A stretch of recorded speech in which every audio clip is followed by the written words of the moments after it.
سلجوقی سلطنت دراصل ایشیائے کوچک کی عظیم سلطنت تھی، جس نے اپنے دور عروج میں مشرق وسطی اور وسط ایشیا کے پورے خطہ میں 429 ہجری بمطابق 1037 عیسوی سے 708 ہجری بمطابق 1308 عیسوی تک تقریباً 280 ہجری اور 271 شمسی سال پورے کر و فر کے ساتھ حکمرانی کی۔ یہ دولت عباسیہ کے بعد عالم اسلام کو ایک مرکز پر جمع کرنے والی آخری سلطنت تھی۔ اس کا پہلا عہد زرعی تقریباً 150 سال کو محیط ہے۔ اسی دور میں سلاجقہ عظام عظیم سلجوقوں یعنی طغرل بیگ، الپ، ارسلان اور ملک شاہ سلجوقی کے حیرت انگیز کارنامے دنیا کے سامنے آئے۔ پھر سیاسی مخاصمت، داخلی انتشار اور طوائف الملوکی کے سبب متعدد مراحل میں یہ سلطنت تقریباً 5 حصوں میں تقسیم ہو گئی۔ انہی میں سب سے طاقتور ترکی نژاد سلاجقہ روم یا سلجوقیان روم ہیں، جن کی حکومت 470 ہجری بمطابق 1077 عیسوی سے 708 ہجری بمطابق 1308 عیسوی تک رہی، اور در حقیقت سلطان علاء الدین کیقباد اول، جن کی وفات 634 ہجری بمطابق 1237 عیسوی تک اس کی شان و شوکت رہی۔ اس کے بعد یہ سلطنت بھی زوال پذیر ہو گئی۔ مسلم جغرافیہ دانوں اور سیاحوں نے بلاد روم کا لفظ اس پورے علاقے کے لیے استعمال کیا ہے جس پر بازنطینی حکومت تھی۔ اسی مناسبت سے ان کو سلاجقہ روم کہتے ہیں۔ وہ حصہ جہاں انہوں نے اپنی حکومت قائم کی اس کو انہوں نے بازنطینیوں سے حاصل کیا تھا۔ ان کی حکومت ایشیائے کوچک کے علاوہ آرمینیا اور جزیرہ فرات تک پہنچ گئی تھی۔ پہلے ان کا دارالحکومت ترکی کے شہر نیقیہ موجودہ نام ازنیق میں تھا۔ بعد میں ترکی کے جزیرہ نمایاں اناطولیہ کے وسط میں واقع شہر قونیہ منتقل ہو گیا، اور بھی بعض شہروں میں یہ گاہے بگاہے منتقل ہوتے رہے۔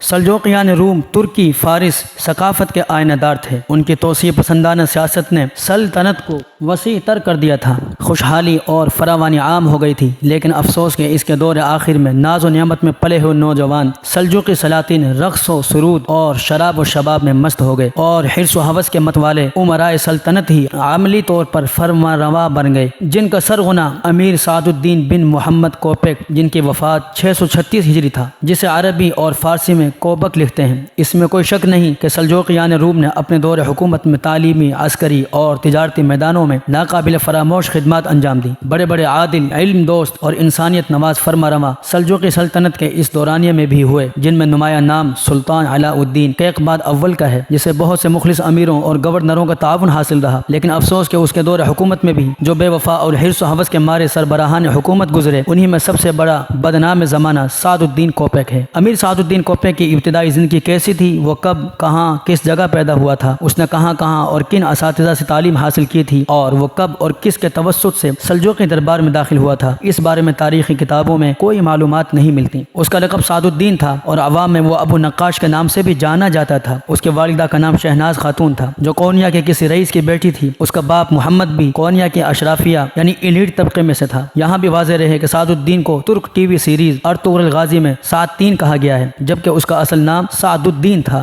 سعد تین دراصل سعد الدین کی بگڑی ہوئی ترکی شکل ہے، کیونکہ ترک لفظ یورپی رسم الخط میں ہونے کی وجہ سے عربی الفاظ صحیح ادا نہیں کر سکتا۔ سعد الدین کے نام میں لفظ کوپیک ترکی زبان میں کتے کو کہتے ہیں۔ دراصل اس زمانے میں یہ لفظ وفاداری کے معنوں میں استعمال ہوتا تھا، اور اسی سبب سے اسے سلطان کا وفادار یعنی کوپیک کہا جاتا تھا، کیونکہ کتا اپنے مالک کا بہت وفادار ہوتا ہے۔ تاریخ میں سعد الدین کا پہلا تذکرہ 1226 عیسوی میں اس وقت سامنے آتا ہے جب سلطان علاء الدین نے اسے ایوبیوں کے خلاف ایک مہم پر روانہ کیا۔ اس مہم میں وہ سلجوقی فوج کے ایک دستے کا سپہ سالار تھا۔ جیسا کہ پہلے بھی بتایا جا چکا ہے کہ سلطان نے سعد الدین کو امیر شکار اور وزیر تعمیرات کے عہدے بھی دے رکھے تھے۔ وزیر تعمیرات ہونے کے سبب اسے عوام میں ابو نقاش کے نام سے بھی جانا جاتا تھا۔ بے شہر جھیل کنارے قائم قباد آباد محل اور زازا دین کارواں سرائے اسی کے زیر نگرانی تعمیر ہوئے تھے۔ اپنے ہنر اور مہارتوں کے سبب وہ تیزی سے سلطان کے دربار میں اہم حیثیت اختیار کرتا چلا گیا، اور سلاجقہ روم کے طاقتور امراء میں سے ایک ہو گیا۔ اب اس کی حیثیت ملک الامراء اور امیر الامراء کی تھی۔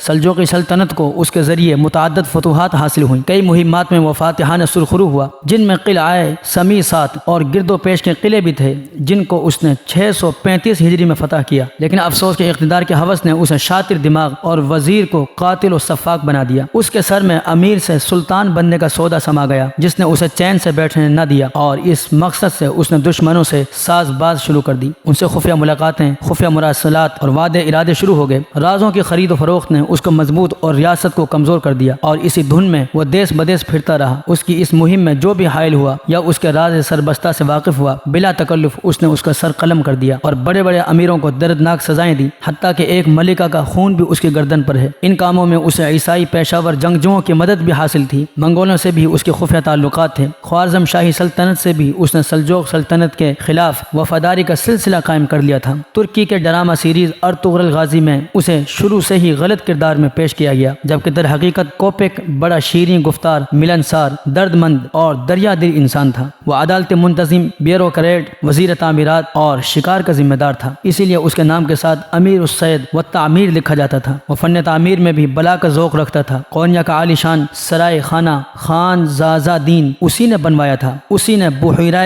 بے شہر کے جنوب میں مغربی ساحل پر کونیا سے 100 کلومیٹر دور قباد آباد محل کی تعمیر کرائی۔ افسوس کہ اس وزیر شکار نے جنگلی جانوروں کے بجائے معزز انسانوں کا شکار کیا اور تعمیر کے بجائے تخریب کاری میں مصروف رہا۔ بہرحال یہ حقیقت ہے کہ وہ سلطان علاء الدین کی زندگی تک کسی بھی منفی سرگرمی میں مشغول نہیں رہا۔ جب تک سلطان زندہ رہا وہ ایک بہترین معمار اور درباری امیر کی حیثیت سے جانا جاتا تھا، اور ہر شخص کے دل میں اس کے لیے نیک جذبات تھے۔ البتہ سلطان کی وفات کے بعد اس نے سازشیں کرنا شروع کی اور تخت پر قبضہ جمانے کے لیے دشمنوں سے یارانے گانٹھنے کا آغاز کیا۔ اس مقصد کے لیے اس نے سلطان کی وفات کے بعد سب سے پہلے یہ کام کیا کہ اپنی مرضی کے شہزادے کو تخت پر بٹھایا، تاکہ اس کی نظروں میں وہ ایک محسن کا درجہ پالے اور من چاہی مرادیں اور مراعات حاصل کر سکے۔ چنانچہ امیر سعد الدین نے سلطان کی وصیت کے خلاف عمل کرتے ہوئے اس کے بڑے بیٹے کو تخت نشین کرایا، اور جنہوں نے سلطان کی وصیت پر عمل کرنے پر زور دیا انہیں اس نے بڑی بے دردی سے قتل کرا دیا۔ انہی میں ایک وزیر قائر خان نامی بھی تھا، جو ایک با اثر امیر سلطنت اور سلجوق فوج کا سپہ سالار تھا۔ سعد الدین کو سب سے زیادہ خطرہ اسی سے تھا، چنانچہ اس نے اسے برطرف کر کے قید کر دیا، جہاں کچھ عرصے بعد ظلم و ستم جھیلتے ہوئے اس نے وفات پائی۔ سلطان غیاث الدین کے اتالیق شمس الدین آلتون ابا نے سعد الدین کو اس حرکت پر سخت برا کہا، اور کمال الدین کامیار کے ساتھ مل کر سعد الدین کو سلطنت کے معاملات سے دور ہٹانے کا منصوبہ بنانے لگا۔ سعد الدین تک یہ خبر پہنچی تو اس نے انہیں بھی قتل کرا دیا۔ آلتون ابا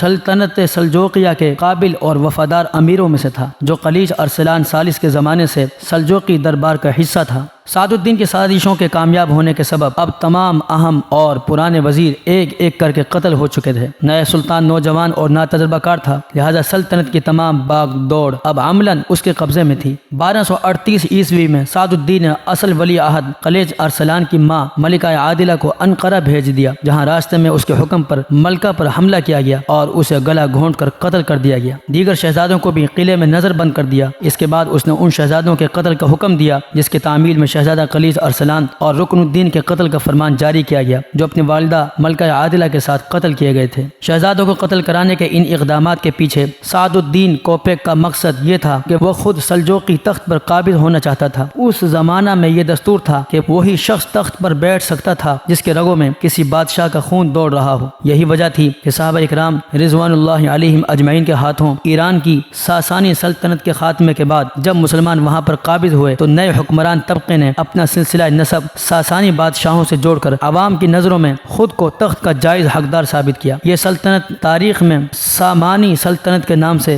معروف ہے، جسے بعد میں منگولوں اور محمود غزنوی کے پے در پے یلغاروں نے ختم کر دیا تھا۔ کچھ یہی فلسفہ سعد الدین کوپیک کا بھی تھا۔ اس نے بھی خود کو تخت سلجوق کا جائز وارث قرار دینے کی غرض سے یہ دعویٰ کرتے ہوئے گویا اپنی ماں پر تہمت لگائی کہ وہ کونیا کے ایک تاجر کی بیٹی تھی، جنہیں سلطان غیاث الدین کہسرو اول، جن کا دور 1192 عیسوی تا 1211 عیسوی نے اپنے لیے پسند کر لیا تھا۔ جنہیں سلطان غیاث الدین کہسرو اول، جن کا دور 1192 عیسوی سے 1211 عیسوی تک تھا، اپنے لیے پسند کر لیا تھا اور ان سے ناجائز تعلقات استوار کر لیے تھے۔ جب سلطان نے ان سے نکاح کیا تو وہ 2 ماہ کی حاملہ تھیں اور اس کے 7 ماہ بعد میری پیدائش ہوئی، لیکن یہ راز میری ماں اور سلطان جانتے تھے۔ سعد الدین نے صرف اس مجہول دعوے پر ہی اکتفا نہیں کیا، بلکہ اس نے عوام میں بدگمانی اور سلطان کی غیر مقبولیت بڑھانے کے سبب سلطان غیاث الدین کیسر ثانی کے خلاف یہ پروپیگنڈا بھی پھیلایا کہ سلطان سلجوق سلطنت کا پرچم تبدیل کر رہا ہے اور تاتاریوں کے ساتھ مل کر عباسی خلافت کے خاتمے کے بھی در پہ ہے۔ ظاہر ہے ان غیر انسانی حرکتوں اور خون ریزیوں میں زیادہ تر سلطان کا ہاتھ یا ساتھ نہیں تھا، وہ خود اپنے قریب ترین امراء کے قتل سے سخت تکلیف میں مبتلا تھا، لیکن وہ کوپیک کی سیاسی ذہانت اور مکاریوں کے زیر اثر آ گیا تھا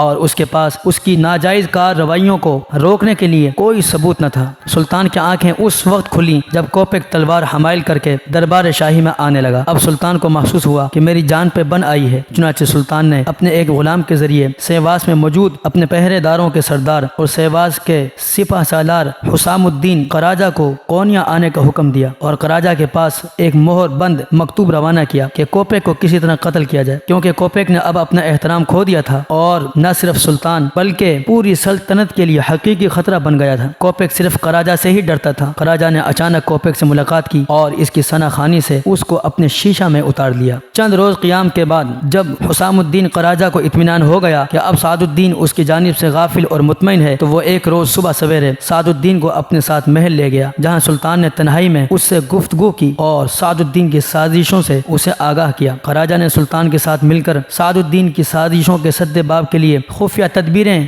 بننی شروع کر دیں۔ دوسری جانب جب کوپیک کو قراجہ کی وفاداری کا یقین آ گیا تو کوپیک نے قراجہ کے اعزاز میں محفل رقص و سرور کا انتظام کیا۔ ایک صبح دونوں دربار شاہی میں حاضر ہوئے۔ قراجہ کسی بہانے سے باہر آ کر کھڑا ہو گیا۔ جب کوپیک مجلس سے باہر نکل کر جیسے ہی قراجہ سے آگے نکلا تو اس نے اس پر ایک ضرب لگائی جو کاری نہ ہو سکی۔ وار خالی جانے پر سعد الدین زخمی حالت میں دروازے کی جانب بھاگا، لیکن اسی وقت پرچم بردار طغان نامی شخص نے میان سے تلوار نکال کر اسے بری طرح زخمی کر دیا۔ کوپیک خون میں لت پت بھاگ کر سلطان کے شراب خانہ میں جا چھپا، جہاں میں خاروں یعنی شرابیوں نے چھری، تلوار اور خنجر سے اس کا کام تمام کر دیا۔ اس طرح قراجہ نے گھات لگا کر اس شر کا خاتمہ کیا۔ سعد الدین کوپیک کے قتل کی اطلاع ملتے ہی سلطان کی جان میں جان آئی۔ اس نے اس فتنے کے خاتمے پر خدا کا شکر ادا کیا۔ سلطان کے حکم سے عبرت کے لیے اس کی لاش ایک لوہے کے پنجرے میں رکھ کر اونچی جگہ پر رسی سے لٹکا دی گئی، جہاں وہ کئی روز تک خلق خدا کی عبرت کے لیے لٹکی رہی۔ آخر ایک روز اچانک وہ لوہے کا پنجرا ایک شخص پر گرا اور وہ وہیں دم توڑ گیا۔ یہ واقعہ معلوم ہونے پر سلطان نے کہا یہ مر کر بھی باز نہ آیا۔ کتاب مختصر سلجوق نامہ میں سلطان کے کہے گئے الفاظ یہ درج ہیں: نفس شریر او ہنوز دری عالم اثر ہا می کند، یعنی اس کی شیطانی روح اب بھی برے کاموں سے باز نہ آئی۔ سعد الدین کوپیک کی سزائے موت میں چونکہ بہت دیر ہو چکی تھی، اس لیے اس کے قتل سے سلطنت کو کوئی فائدہ نہ پہنچا، کیونکہ اب یہ عظیم سلطنت اپنے زوال کے سفر طے کر چکی تھی، جس کا اصل سبب سلطان غیاث الدین کیسر ثانی کی ناسمجھی اور سعد الدین کوپیک کی چال بازیاں تھیں۔ سعد الدین کے شر سے نجات پانے کے بعد سلجوق سلطنت کو بچانے کے لیے آخری کوششیں کی گئیں اور سلطنت کے مختلف حصوں سے پرانے وفادار امراء اور وزراء کو دوبارہ دربار بلایا گیا۔ شمس الدین اصفہانی کو سلطنت کا نائب بنایا گیا، مہذب الدین علی کو وزارت کا قلمدان عطا کیا گیا، جبکہ جلال الدین قارا طائی کو وزیر خزانہ کا منصب سونپا گیا۔ ڈرامہ سیریز ارطغرل غازی میں ارطغرل اور سعد الدین کوپیک کی نہ صرف ملاقاتوں کو دکھایا گیا ہے بلکہ انہیں ایک دوسرے کے خلاف صف آرا بھی دکھایا گیا ہے کہ ارطغرل اپنے عزم و حوصلہ اور ذہانت سے سعد الدین کی ہر چال کو ناکام بنا دیتا ہے۔ لیکن آپ کو یہ جان کر حیرت ہوگی کہ تاریخ کی کتابوں میں ارطغرل غازی اور سعد الدین کوپیک کے آمنے سامنے ہونے یا باہمی رابطہ یا ملاقات کے متعلق کوئی تذکرہ نہیں ملتا۔ یہاں تک کہ دور عثمانیہ کی تاریخی کتابیں بھی ارطغرل اور سعد الدین کوپیک کی باہمی ملاقات اور لڑائیوں کے سلسلے میں خاموش ہیں، جس سے یہ اندازہ ہوتا ہے کہ ارطغرل اور سعد الدین کوپیک کے آمنے سامنے ہونے کے جو سین ڈرامہ میں دکھائے گئے ہیں اور ان سے متعلقہ جو واقعات ہیں وہ سب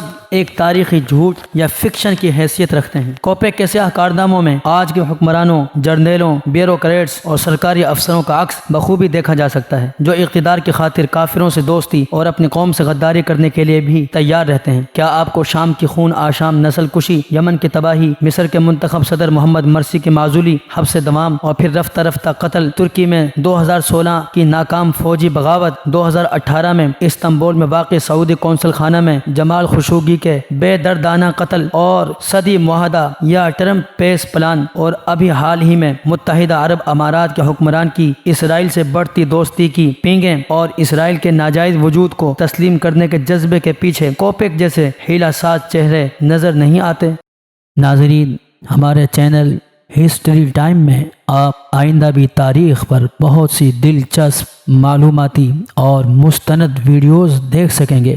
اس کے لیے آپ ہمارا چینل سبسکرائب کرنا مت بھولیے گا، اور ہاں بیل آئیکن کو ضرور پریس کیجیے گا تاکہ آئندہ ہر آنے والی نئی ویڈیو کا نوٹیفیکیشن آپ کو مل سکے۔ اگر آپ کو ہماری یہ ویڈیو پسند آئی ہے تو اسے لائک کیجیے، شیئر کیجیے اور اپنی رائے کا اظہار کمنٹ سیکشن میں ضرور کیجیے گا۔